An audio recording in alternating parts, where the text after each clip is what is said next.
The van rattled down the long stretch of country highway under the bright afternoon sun, the kind of day where everything seemed too calm, too peaceful for something terrible to be happening inside that rusty white vehicle. But behind the dust-covered rear window, a small trembling hand slowly lifted a crumpled piece of paper toward the glass. The words written in shaky letters were simple, heartbreaking, and desperate: kidnapped, help. 8-year-old Marina Hale held the sign with the last bit of strength she had left, praying that someone, anyone, would notice. Her heart pounded as sunlight cut across the empty road, and for a moment, she thought her message would disappear into the stillness. But just then, parked off to the side of the road near their motorcycles, a group of bikers began looking up, squinting toward the van that had slowed as it passed them. If you believe in kindness, in bravery, and in second chances, don't forget to like, comment, share, and subscribe to the channel Kindness Corner. It truly helps us bring more meaningful stories to you. As the van continued forward, Marina saw the sudden shift in the bikers' expressions. Among them was Grant Maddox, the respected leader of the RIDG Ehorn Riders Motorcycle Club. He stood with his powerful frame marked by age, scars, and the kind of wisdom earned through a difficult life.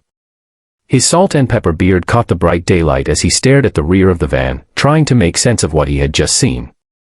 His fellow riders, Silas Draven, a massive man with a shaved head, Rowan Vale, calm and sharp-eyed, and Briar Leone, younger but fiercely loyal, slowly turned their heads in the same direction. They had seen it. They had all seen it. The fragile, terrified face of a little girl pressed to the window, holding a silent scream written on paper. Grant's heart tightened.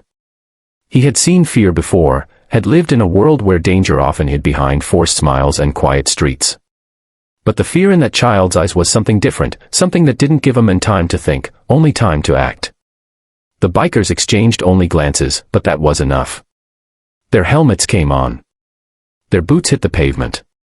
Their engines roared to life as if awakened by fury itself. Meanwhile, inside the van, Marina fought to stay brave. Her small hands ached from gripping the sign so tightly. Her kidnapper, Trevor Colling, a troubled man spiraling deeper into his own darkness, had taken her hours earlier when she was walking home from school. The van smelled of gasoline and old burlap, and every bump in the road sent fear crawling deeper into her chest. Trevor muttered angrily to himself as he drove, oblivious to the bikers behind him, convinced he could disappear into the back roads before anyone even noticed the girl missing. But Marina hadn't given up. She remembered her mother always told her that courage didn't always look like loud bravery, it sometimes looked like small acts done with shaking hands. So she wrote her desperate message on a torn flyer she found under the seat, using an old marker she found in the door pocket. She pressed it to the rear window just as the van passed those bikers, not realizing they would become the answer to her silent plea.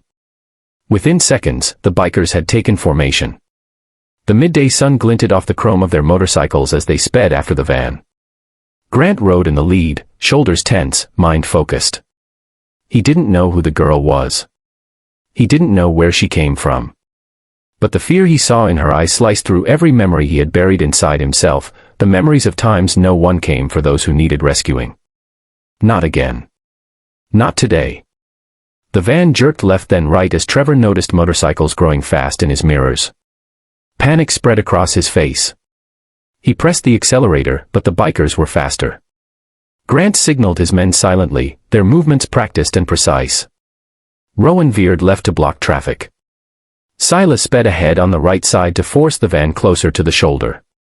Briar stayed behind, ensuring no vehicle interfered.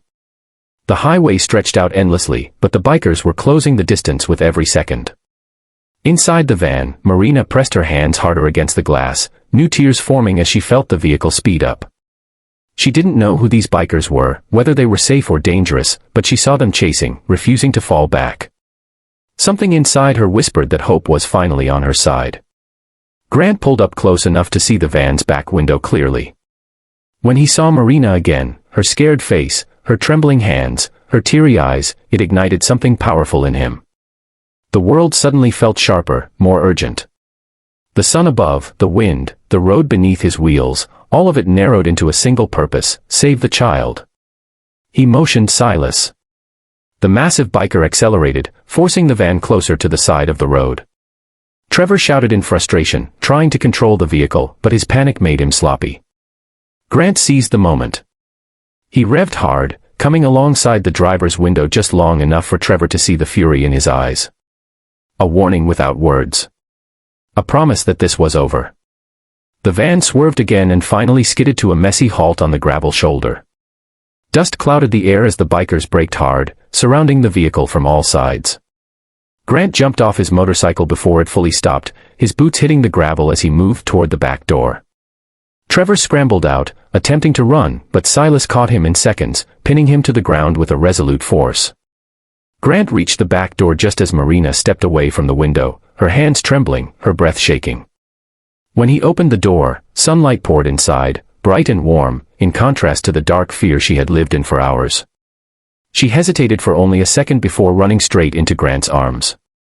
Her sobs were quiet, exhausted, but filled with immense relief. Grant held her gently, careful with every movement, as if she were made of something fragile and precious. As Marina's tears soaked into his vest, Grant looked over the open highway and felt something shift inside him.